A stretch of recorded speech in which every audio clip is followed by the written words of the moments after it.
Alzheimer's disease is the seventh leading cause of death in our country. In 2022, more than 120,000 Americans died from the disease. That's according to the Centers for Disease Control and Prevention. For several decades, scientists have been puzzled by its origins and debilitating effects. In fact, the first described case was more than 100 years ago, in 1906, by German psychiatrist Alois Alzheimer. For years, he studied a 50-year-old female patient who was suffering from paranoia, confusion, and memory loss, symptoms that we would describe today as dementia. While scientists have grasped a basic understanding of Alzheimer's disease, the most common type of dementia, many believe we've barely scratched the surface. Alzheimer's disease affects the most complicated organ of the body, the brain. We know a lot about the brain, but there's a lot that we don't know about the brain. We're struggling to learn how the brain functions. Our sensations, our impressions of ourselves, our personalities, our thoughts, our memories, consciousness itself, it's all dependent on the brain. And yet we know very little about the mechanisms of the brain that support these functions. That's Dr. Robert Vassar, the scientific director of behavioral neurology at Northwestern University's Feinberg School of Medicine.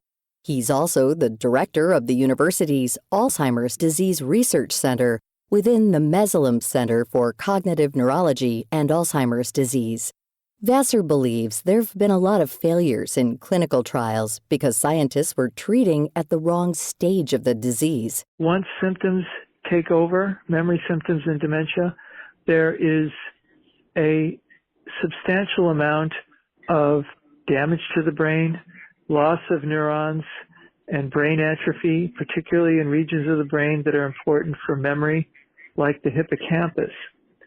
Now, once the neurons die, they can't come back. And so once they're gone for good. And that's a problem for people that are already diagnosed. They already have damage, ongoing damage to the brain. But recent technological advances now allow researchers to detect Alzheimer's disease earlier and explore the role of preventative treatment in clinical trial patients. We've learned slowly that Alzheimer's disease takes many decades to manifest itself. And there's a very long period of time, maybe 10, 20, or 30 years, where the disease is brewing in the brain, and yet there are absolutely no symptoms. And the people having this going on in their brains are on the road to Alzheimer's, but they don't know it. We really didn't understand that because in the past, the only way we could study Alzheimer's disease in people would be at the end of their lives after they passed away, and we were permitted to do a brain autopsy. Now, in the last 10 years or so, we've had some very interesting developments in brain scanning. We are now able to scan the brains of living patients and see these pathologies, the amyloid pathology, occurring over time in living individuals. The idea that amyloid plaques building up in the brain may be a root cause of Alzheimer's is called the amyloid cascade hypothesis. But while this theory has been widely accepted for decades, there's been a great deal of controversy because it's led to a lot of dead ends in large-scale research and clinical trials. Attempts to treat Alzheimer's by going after the plaque buildup just hasn't consistently worked in patients so far. I can understand the frustration of both, researchers as well as patients and caregivers that there have been all these failures. I'm frustrated too. But I think the point is that we shouldn't now throw the baby out with the bathwater because, these are very well-developed amyloid drugs that really engage the target and remove amyloid from the brain. They do their job very well. We just need to know the appropriate stage of disease at which individuals can be treated. And so my argument would be go well before there are symptoms and before there's damage to the brain. Dr. Carl Harrop is on the other side of the debate over amyloid and how Alzheimer's research has been tackled over the last few decades. Harrop is a professor of neurobiology and an investigator in the Alzheimer's Disease Research Center at the University of Pittsburgh School of Medicine. My estimation is that we know virtually nothing about what causes Alzheimer's disease. So I think we stopped listening to our own data. We kept hoping that we could just ignore all the inconsistencies and keep plowing ahead because the enthusiasm was so high.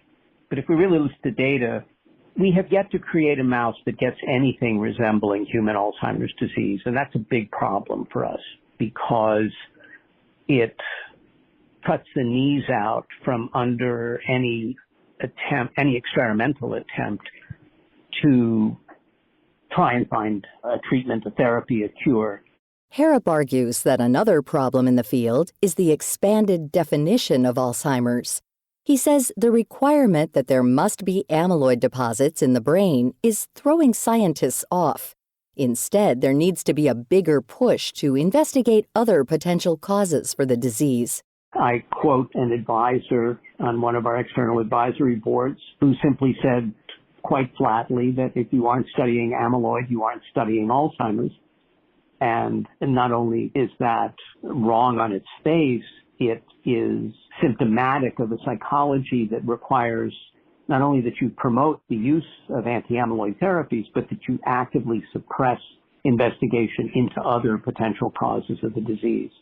I think the tide is turning, and we're beginning to look at other factors like inflammation, like vascular problems, and myelination. And we're beginning to see the problem of late life dementia in a more holistic concept that includes the biology of aging and the incredible heterogeneity and variability from person to person.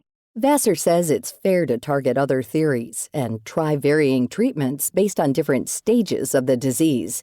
Inflammation, for example, is one aspect of Alzheimer's that shows promise due to the recent discovery of a mutation in a gene called TREM2. This gene is expressed in special immune cells in the brain called microglia. What occurs is that the microglia surround the amyloid plaques and they react to it. And this reaction is what they're trying to do is remove the amyloid from the brain and get rid of it because they recognize it as a foreign body. But in the process, they're not able to really get rid of it because the amyloid is so indigestible for them. And what they are doing is also producing a lot of inflammatory molecules. And as we know from inflammation throughout the body, inflammation causes pain. It's important for healing, but chronic inflammation can produce damage to tissues. And that is exactly what seems to be happening in the Alzheimer brain. While the debate over Alzheimer's research rages on, every 65 seconds, one more person is diagnosed with the disease in the U.S. alone.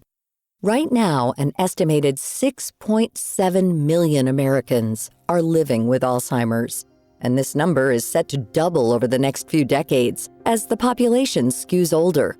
The progress being made today to examine other causes and focus more on preventative treatment will hopefully save millions to come.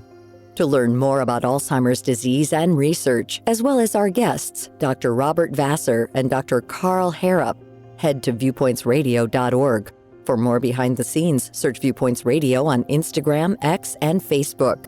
This segment originally aired in October of 2021 and was written by our executive producer, Amira Zaveri. Our lead producer is Libby Foster. Our studio engineer is Jason Dickey. I'm Marty Peterson.